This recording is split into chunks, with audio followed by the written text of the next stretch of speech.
Listeners, are you ready for a monthly literary adventure? Let me introduce you to the BFF Book Club. Join us each month to explore a new book across a wide variety of genres. After reading, connect with fellow book lovers and meet the author in a live Bookish Flights interview. Can't make the live? Don't worry, we'll send you the recording. Our September book club selection is Darkness Calls the Tiger by Janier Trump, which is a World War II historical fiction novel set in Burma. Head over to the link in our show notes to learn more and see our upcoming 2024 BFF Book Club selections.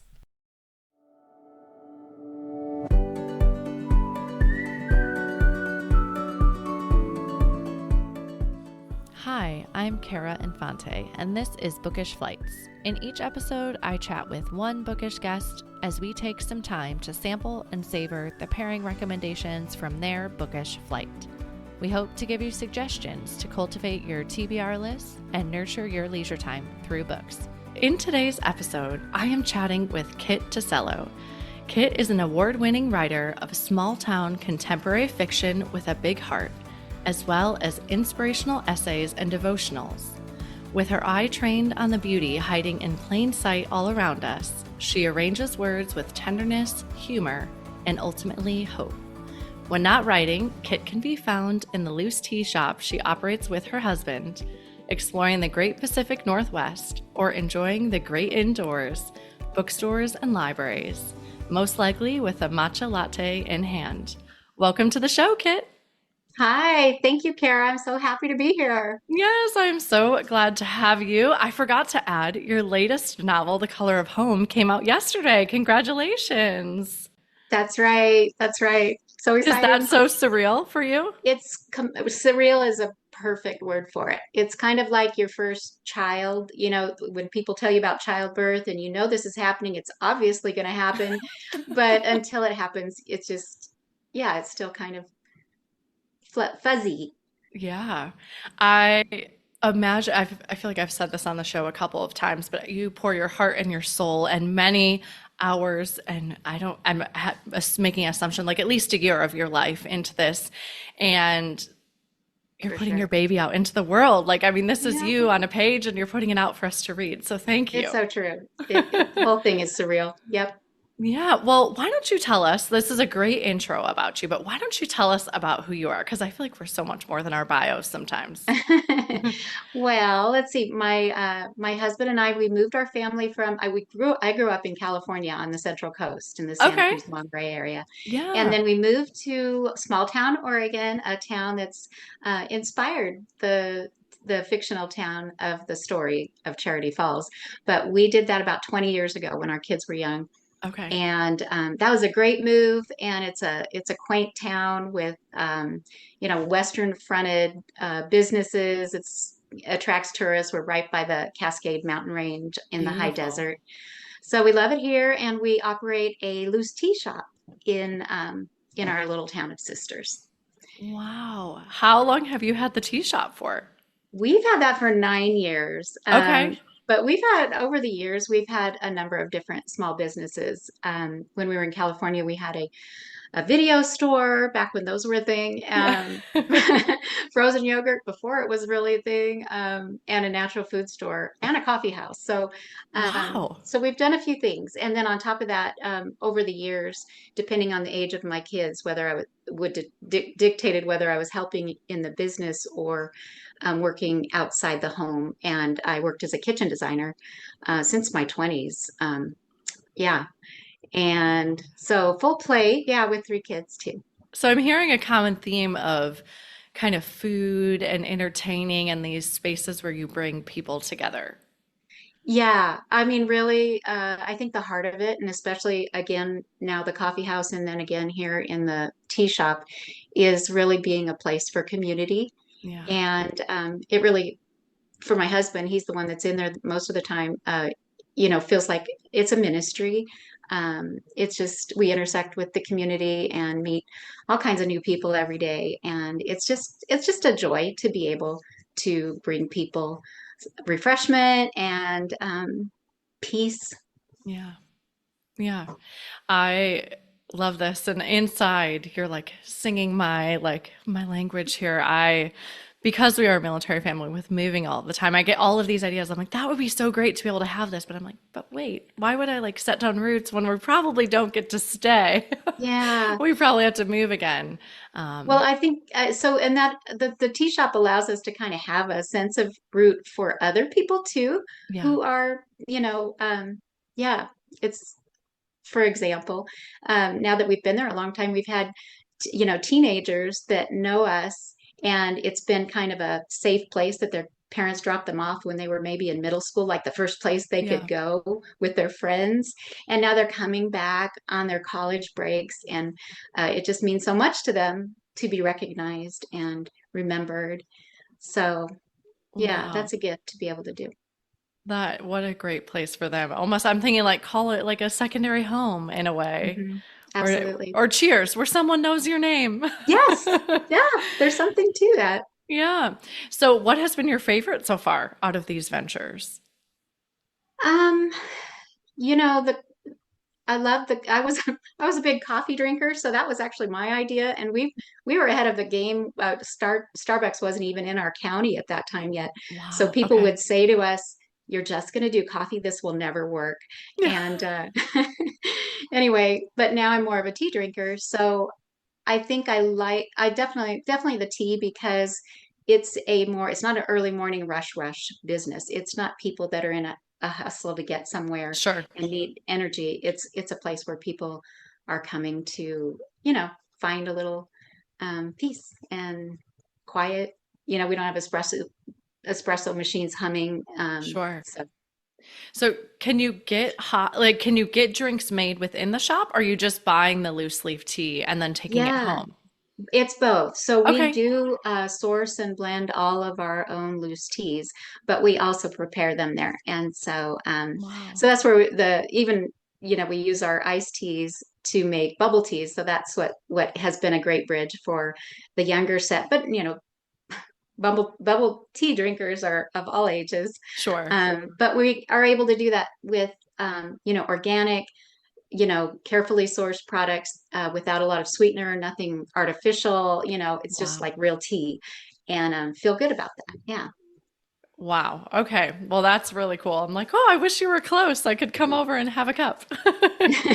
I wish you were. Yeah. Well, let's switch gears a little bit and you've already kind of mentioned that your town you live in is the fictional set for your novel. Why don't you tell us and entice the listeners about your latest novel, The Color of Home? All right. Well, so this is a story mostly about Audrey Needham. She's 28 and she's a high-end interior designer in Silicon Valley. And so she's just the pressure's starting to get to her. Okay. And she's kind of on her last nerve. Her boss is very difficult to please. And into this time for her comes this invitation from her great aunt in a small town in Oregon who needs her help. And so she agrees um, cautiously to take time off from work to help her aunt for a couple of weeks because her great uncle is descending into Alzheimer's. And Okay. but it's a place that she has always been hesitant to return to because even though she spent all of her childhood summers there and it's very idyllic, her dad perished there in a tragic fire when she was 16, almost 16. And so it just has been a place that she hasn't wanted to return to, but here she is taking this risk and helping her aunt out. But she thinks, I better just get back as quick as possible. Yeah. This is, I'll just get her done. But her heart kind of gets entangled with some of the local townsfolk, particularly a young girl who needs a friend, and some other townies who are lovable. And yeah, and so she has some choices to make. Okay. All right. And I could see where that could happen, right? She's experienced a very traumatic event and she's like, nope, I don't want to go back there and relive potentially this trauma that she's Yeah. experienced. Wow, that sounds like an amazing story because it sounds like there's going to be some like redemption coming through a little bit. Yes, indeed. Like it has to have redemption, and that actually, that piece of it with the tragedy was, I didn't even really consciously think about this when I was writing the book, but that happened with my husband. This town that we live in now, his mother died in a car accident when he was 18. And so it was many years before it was a place that he would consider moving our family to because of that. So that's a real that's a reality. And I lost my dad when I was about that age to lung cancer. And so it was important for me to write a story that became that just is with hope woven Yeah. through it, and and also a certain amount of lightheartedness. So it's just kind of the kind of book that I like to read, is, Yeah. not ignoring the hard realities of life, but infusing hope into those, and also humor, and so we can take away the hope that we need for the day. Yeah.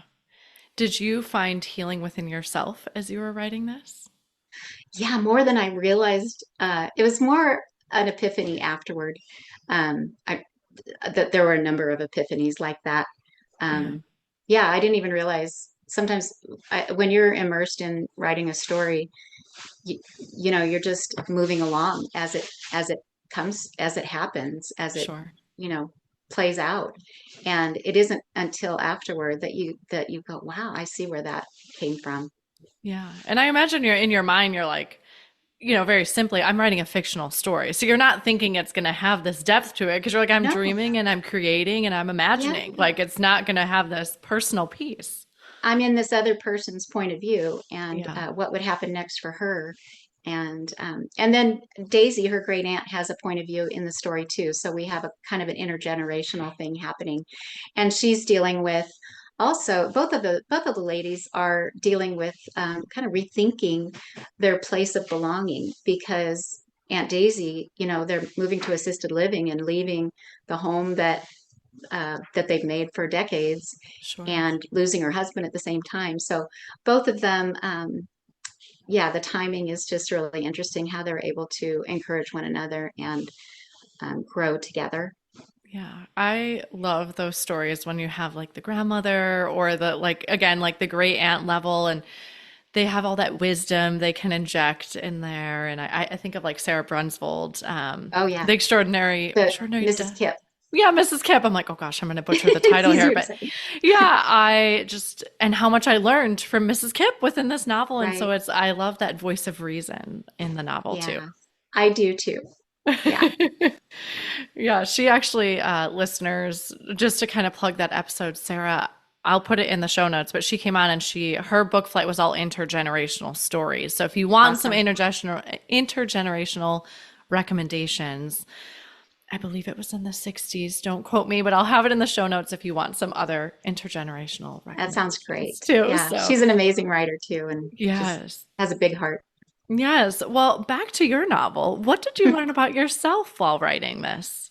Aside from the epiphanies about how this was a way that God was bringing healing to me as I was writing. Also, it wasn't until afterward that I realized that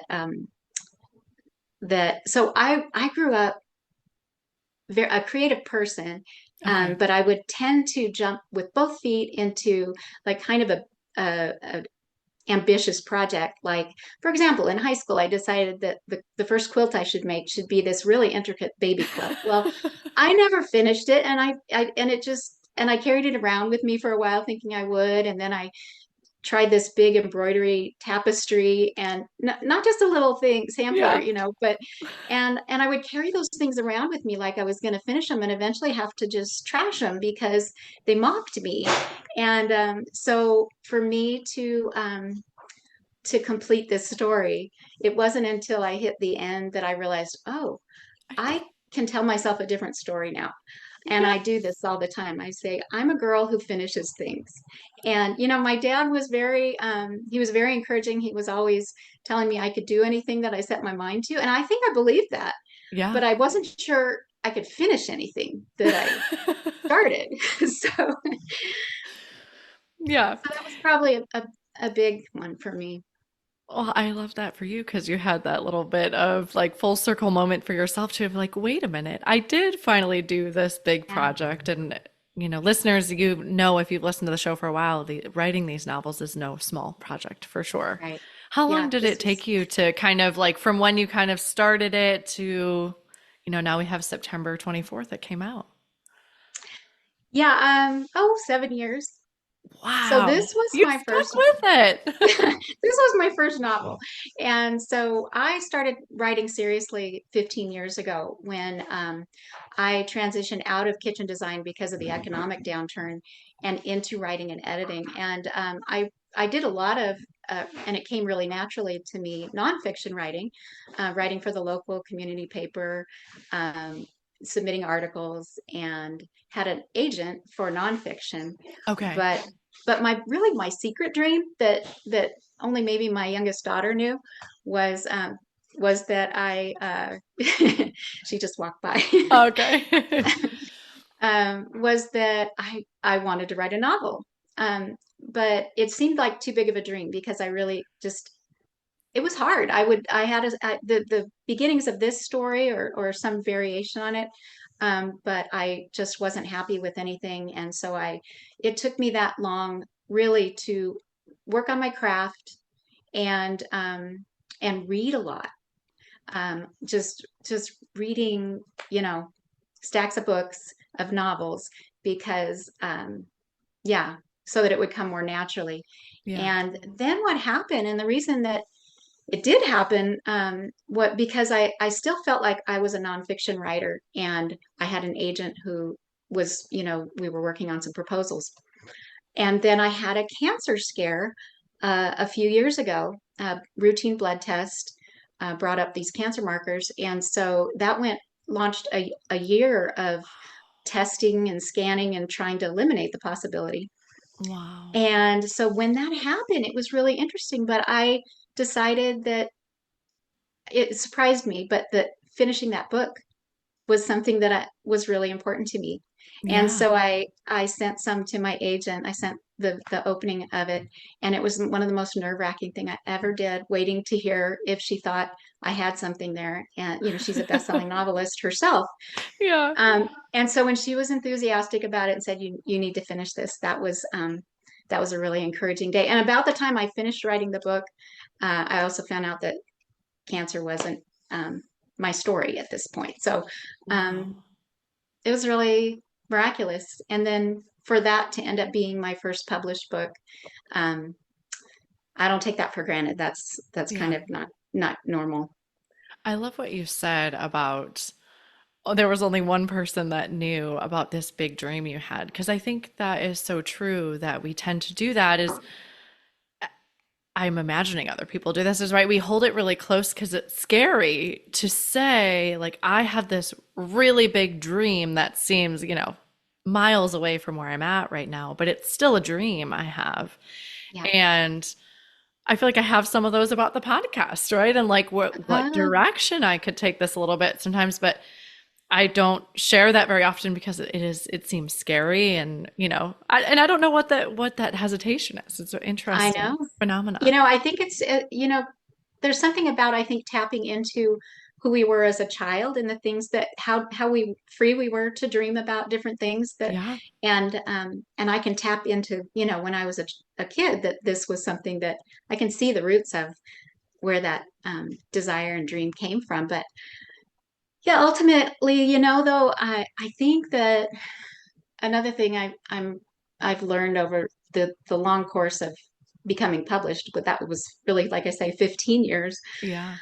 um, is that I think God cares more about who we're becoming than what we accomplished. And so I think he allows the dream is a vehicle, in a Yeah. way for that growth and for all the things that we have to learn about ourselves and, you know, deciding what's important and yeah, prioritizing and all those things. Getting And then us to just heaven, right? Like these fine-tuning journeys that we have to go through. completely and trust. Like I mean, trust is no small thing, like learning to lean into that and do things that maybe don't make sense on paper sometimes. And yeah. Yeah. We talk about this quite a bit I'm in a women's like Bible study group and about like Harold and the Purple Crayon and giving God our crayon Oh, I love and that. how hard that is to do. And I was giggling because I had taken my kids to the movies this summer. My daughter fell and broke her humerus. And so Oh, we're very limited. You know, we can't swim, we can't go to the beach, we can't. oh, And it was my son's birthday. So I was like, well, what can we do that's unique? And I'm like, well, I guess we can go to the movie, like a matinee. He hadn't started school yet. Um, and so we went, and there was a big preview for Harold and the Purple Crayon. I was like, oh my goodness, I think it's coming out around Thanksgiving. But I was like, oh, I'm this is so, excited. so funny because we talk about that all the time. Like, give up your purple crayon, give it up. Like, I love that. That should become maybe a household little mantra, you yeah, know? I like that. absolutely. So, well, what do you hope that readers of your novel will ponder as they're reading it, or what topics or themes are you wanting them to get out of it? Yeah. You know, a couple of things. I think for Audrey and for Daisy, well, for Audrey in particular, the lesson is, and I can't remember who this is from. This is something my husband picked up from a book he was reading recently. The question is, am I standing where I'm supposed to be standing? And if we ask ourselves that once in a while, looking at our life, a little more objectively, um, I think that, it's good to reconsider once in a Yeah. while. Am I holding back from because out of fear, something that's would give me a more deep and meaningful life, maybe more according to my purpose, and those are usually scary things. So I think so that's one of them. Just like, am I standing Yeah. where I'm supposed to be standing right now? Another one, because the theme of home is really woven through this book, and so it's like, am I making my home, quote unquote, in the right things?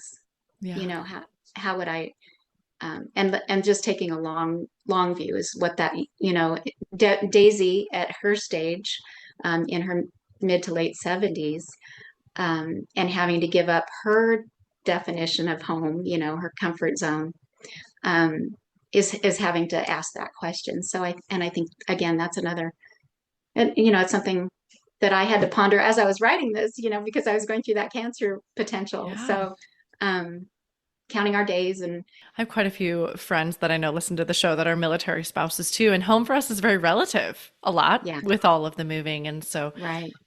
it's something that I feel like we often kind of talk about in our little personal circles of, and once you find your group, it's like, okay, well, this is kind of my home now. And then you move and you still, and so Yeah. home can be very relative, but it's something I've thought about in this journey of moving. So I'm very interested to read it because it's something I think about a lot.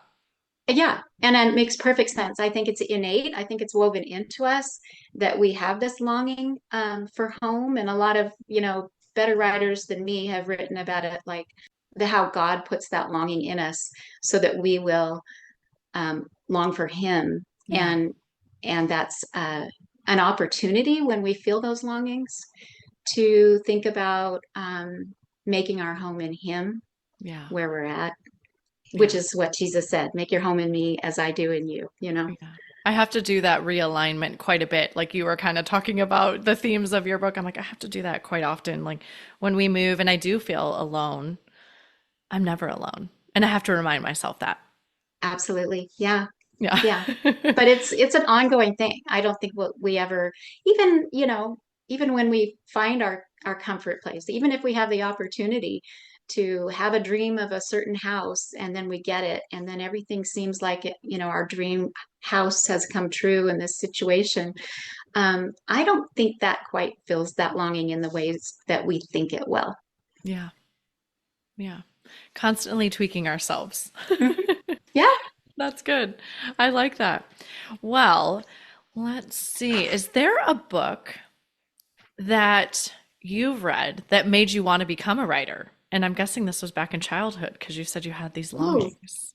Yeah, it's interesting. I might surprise you with this one because, there's the obvious middle grade books that were, delicious. and I loved library. I was always enamored with, reading and libraries from a young age.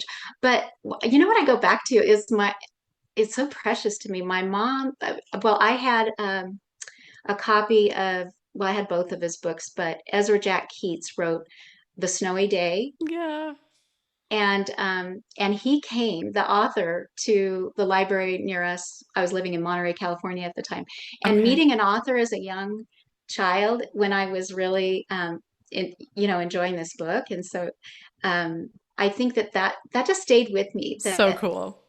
and I almost, it built the dream, but Yeah. almost too much. Like, wow, that's that's amazing. I don't know that somebody Yeah. actually wrote this beautiful book. That, yeah, Well, I really like that because it shows how much that dream kind of like put its hooks in you and then it's just kind of persisted over time. yeah, So are you absolutely. working? I know you're like probably switching gears at this point from The Color of Home, but are you working on any projects right now? Yeah, yeah, I'm working on a novella. I'm almost done with the novella, and I had to set that Okay. aside because I'm coming back now to the second book in the same setting. So there's a Okay. second book in Charity Falls, and I'm excited to tell you guys more about that when I can. Yeah. But I'm really enjoying the writing of that, and some more characters that are really dear to me. There's a little bit, it's not a series where you'd have to read one, Okay. but there's a little bit of cameo situation. So that's really fun. I have a few uh, um, pieces, like essays, coming out in books. I've got Revell is doing this beautiful. The first week of December it comes out. It's called The Kitchen Devotional, and Okay. so it's devotions, and it's a beautiful book. Like Yeah. nice. It would make a great Like gift. coffee table book kind of or Completely. So it's okay. it's devotions hardcover. Um, Devotions and recipes, the kitchen devotional, and Oh, I can't think of cool. the subtitle right now, but so Okay. I have a recipe and a piece in there. And then in the spring, so God Made a Grandma. That's it's a Tyndale book with a compilation of essays from, yeah, talking about. So I have a heartfelt something in there that where I get to talk about my mom, and I love it. That's going to be published. And So yeah, sounds beautiful. Both of those actually. yeah, yeah. I love it. Well, thank you for sharing those with us. Let's switch gears a little bit and let's talk about who you are as a reader. So, what genres do you enjoy reading? Well, I have always enjoyed historical fiction, um, but this story, I knew it just needed to be contemporary. So that's part of what I did was I fell in love with contemporary fiction Okay. in preparing to write this story. So I read a lot of contemporary. I still read historical fiction. I just as long as it has like a hopeful thread, a hopeful takeaway. Um, I don't read anything too, scary. I'm a little bit of a baby. I like things that Me are too. lighthearted. Yeah. I think that became even more important in COVID while I was writing this. And I realized, that's just, I don't have to, I can write for my own inner reader who wants something that just is, poignant, but also, yeah, Yeah. happy I enough. yeah, I read at night. So for me, I'm like I don't want to be scared out of my mind then trying to No, sleep after that. So I'm like I need the that's me. Yeah. yeah. So I'm also the scaredy cat in the room as well. I have started incorporate. I'm trying to be a little outside my box, and so I've incorporated a few more mysteries than I used to read. So that's fun. Yeah, always good to switch it up and try some. That's why I really try to push myself is try some different genres here and there. Like I don't want to get so pigeonholed into one. Exactly. And yeah. Yeah. So, well, how in your busyness do you find time to read? Oh gosh. Well, audiobooks have certainly helped a lot. Yeah. Yeah, I don't mind, you know, working at the kitchen sink if I have an audiobook going, or summers, like I keep planting more flowers, so I have an excuse to be outside and just tootle around and pull weeds and listen. So I tend to go through audiobooks Okay. more quickly than print books, but I love a print book, and at the end of the day, that's what I read in bed. And so I'm lucky. because I finally got a good fall asleep routine. I'm lucky if I can get through 3 chapters, so it goes a little slower, but I hand pick those books that I want to read in print. Yeah, absolutely. Because I am the same way. I fly through the audio and then I have to, it's almost like I'm savoring the print because I just sometimes I'm sleepy and I only get a few Yeah. pages done. So I have to be very, kind of choosy in what that print book is going to be. Yeah, and if I'm really into it, I'll go, wait, does the library have the audio version so I can just stay on this one book until Devour it's it. right, right? That's the best if you can have both. Yeah. Well, you have been so gracious to bring a book flight with you today. Can you tell us about the theme or how you chose these books? Yeah, I got to thinking about some books that I've enjoyed recently, and one of them. So what they have in common is um, is an older protagonist.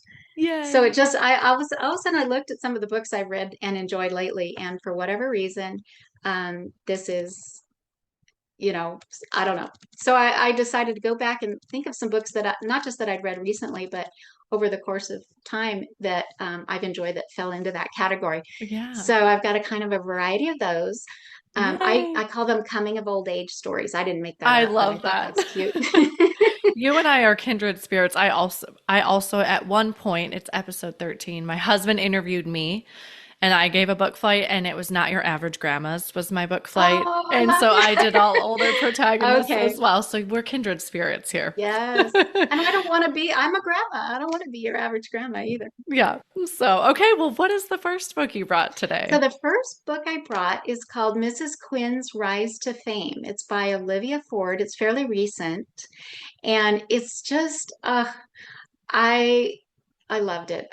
It's about a woman who she and her husband, Jenny and her husband Bernard, have been married for almost 60 years.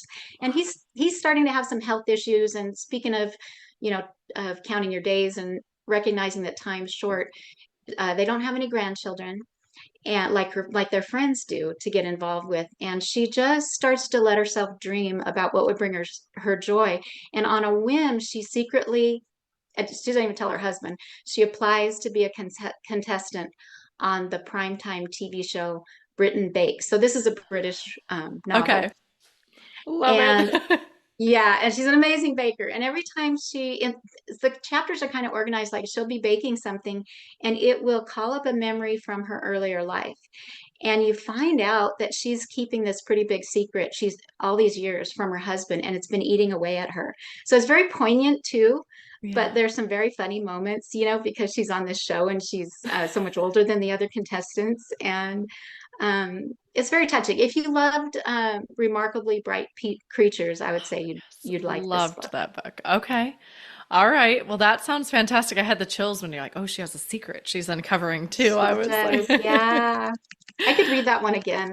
yeah. Oh, okay. Definitely has to add this one to my TBR. So that was Mrs. Quinn's Rise to Yes, Fame, yes. right?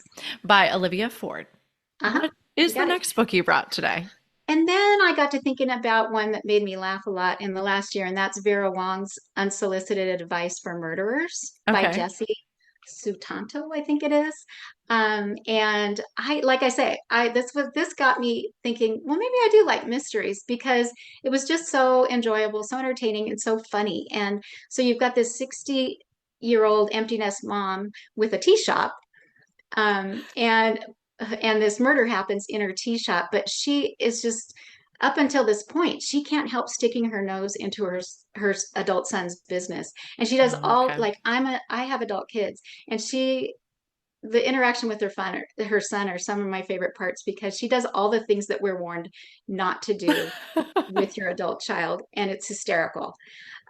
So she really but she has some growth to do because she needs to find her own life, and what but she has a lot of very she's a Chinese woman, and she has these very strong opinions about everything, and she thinks she can do a better job solving this murder than the police. And Oh, okay. So she's getting in yeah, that too. yeah, oh, she takes charge. Yeah, she's a Okay. take charge girl, and it just has a lot of warmth and humor, and I loved it. Okay. All right. So Vera Wong's Unsolicited Advice for Murderers. I love the title too, because like you're Mhm. already hearing like all this unsolicited advice that's coming. Yeah. from the description on the book, it says, because nobody sniffs out a wrongdoing quite like a suspicious Chinese mother with time on her hands. I thought, that's a goodie. I love it. Okay, so that was by Jesse Sutanto. Right. And then what's the last book you brought today? So this is the all three of these are kind of different genres.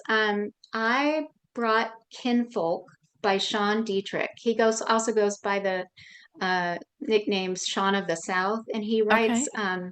these beautiful. He's just a very poignant writer. He's also very funny.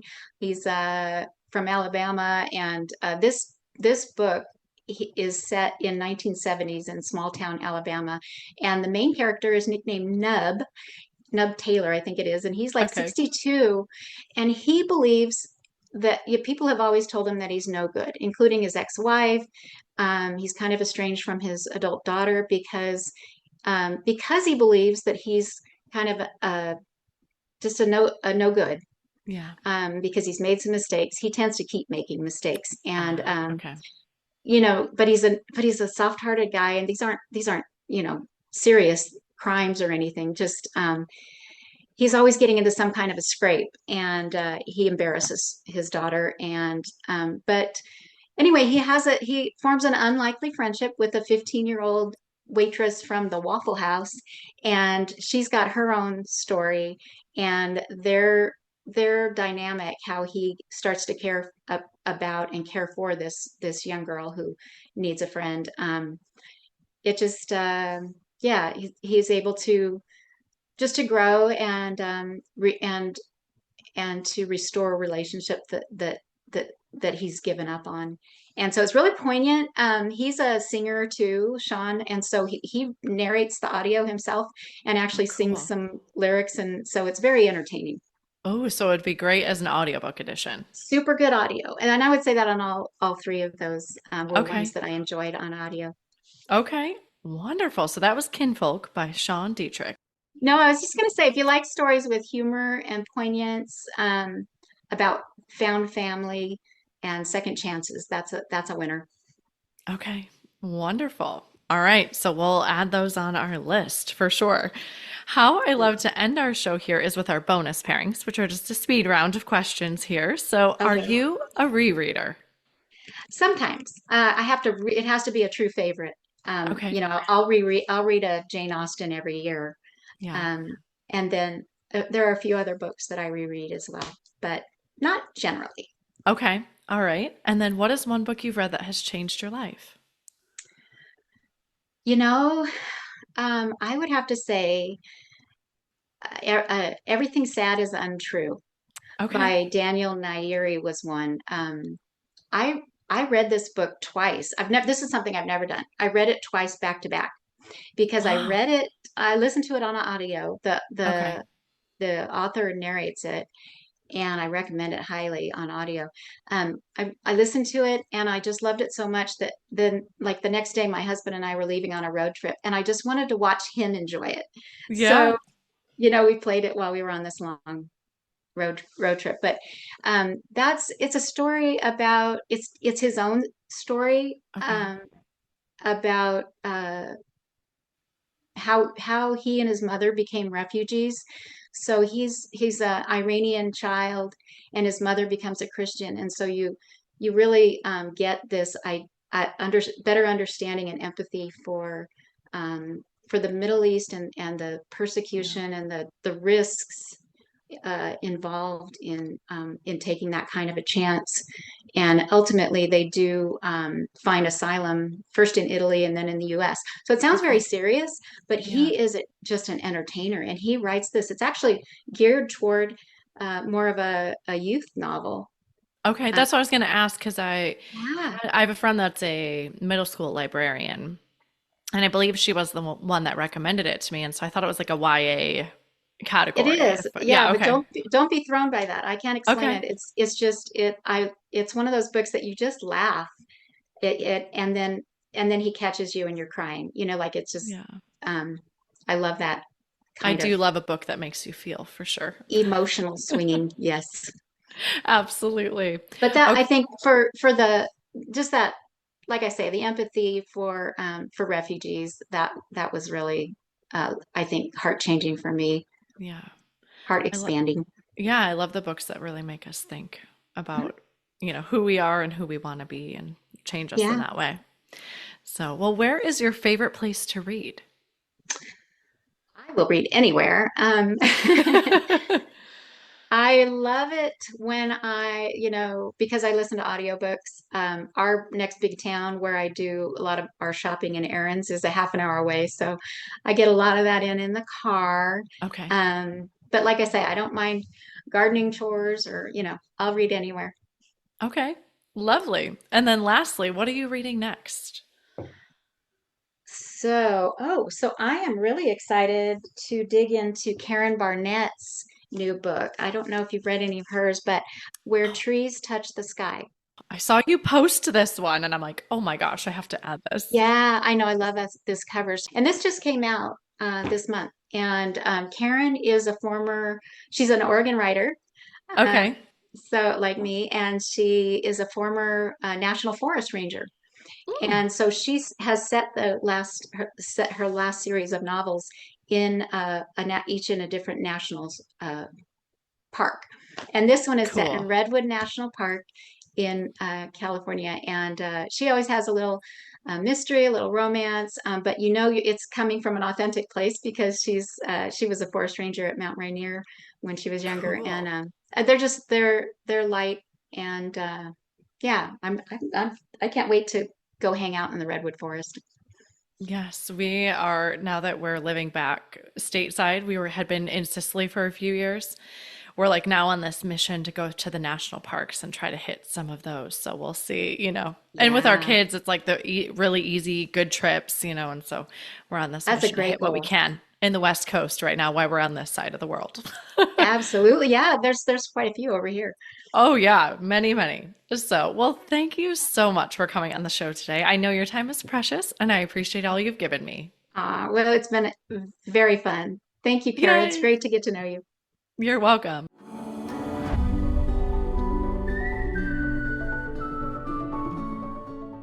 Thank you so much for listening to this episode today with Kit Tosello and her book flight of Coming of Old Age. We'd love to hear what other books you'd pair with this book flight at bookishflights.com.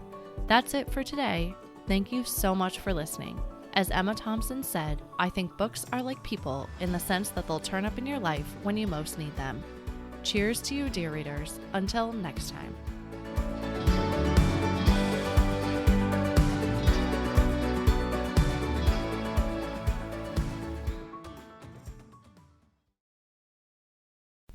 Hey listeners, Bookish Flights has been nominated for the Women in Podcasting Awards in the Authors and Books category. If you could head over to www.womenpodcasters.com/vote and vote for Bookish Flights in the Author and Books category, I would greatly appreciate it. Your vote would go a long way in helping the podcast gain visibility and spread our love for books and reading. Head to the show notes to get a direct link to vote. Thank you.